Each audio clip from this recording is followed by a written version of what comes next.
Welcome to Penrose Learning, where we make understanding easy. You start by preparing both devices correctly. Make sure the watch has at least 30% charge and is powered on, and enable Bluetooth on your phone. Open the manufacturer's companion app you installed and sign in if required. Once done, grant the app the requested permissions. Location and notification access are common, because the app needs them to detect the watch and route notification data. Begin pairing from the app's Add Device or Pair screen, and keep both screens visible while the phone searches.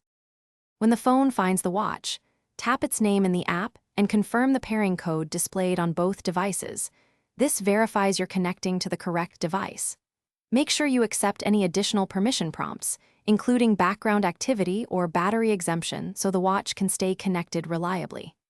Next, pick the sync options you want, notifications, activity data, and location services, and allow the app to run in the background. Wait for the app to finish initial data sync. This may take a few minutes. Finish by verifying core features. Check the watch shows the correct time, receives notifications, and reports basic health data. If the app prompts for a firmware update, install it now because updates often fix connectivity bugs and improve stability. Once sync completes, test an incoming call or message to confirm real-time delivery. If something goes wrong, the key troubleshooting tip is simple. Toggle Bluetooth, restart both watch and phone, and re-attempt pairing. If needed, clear the app cache or unpair and repeat the pairing flow. Thanks for watching. If this was helpful, leave a like and consider subscribing. See you next time.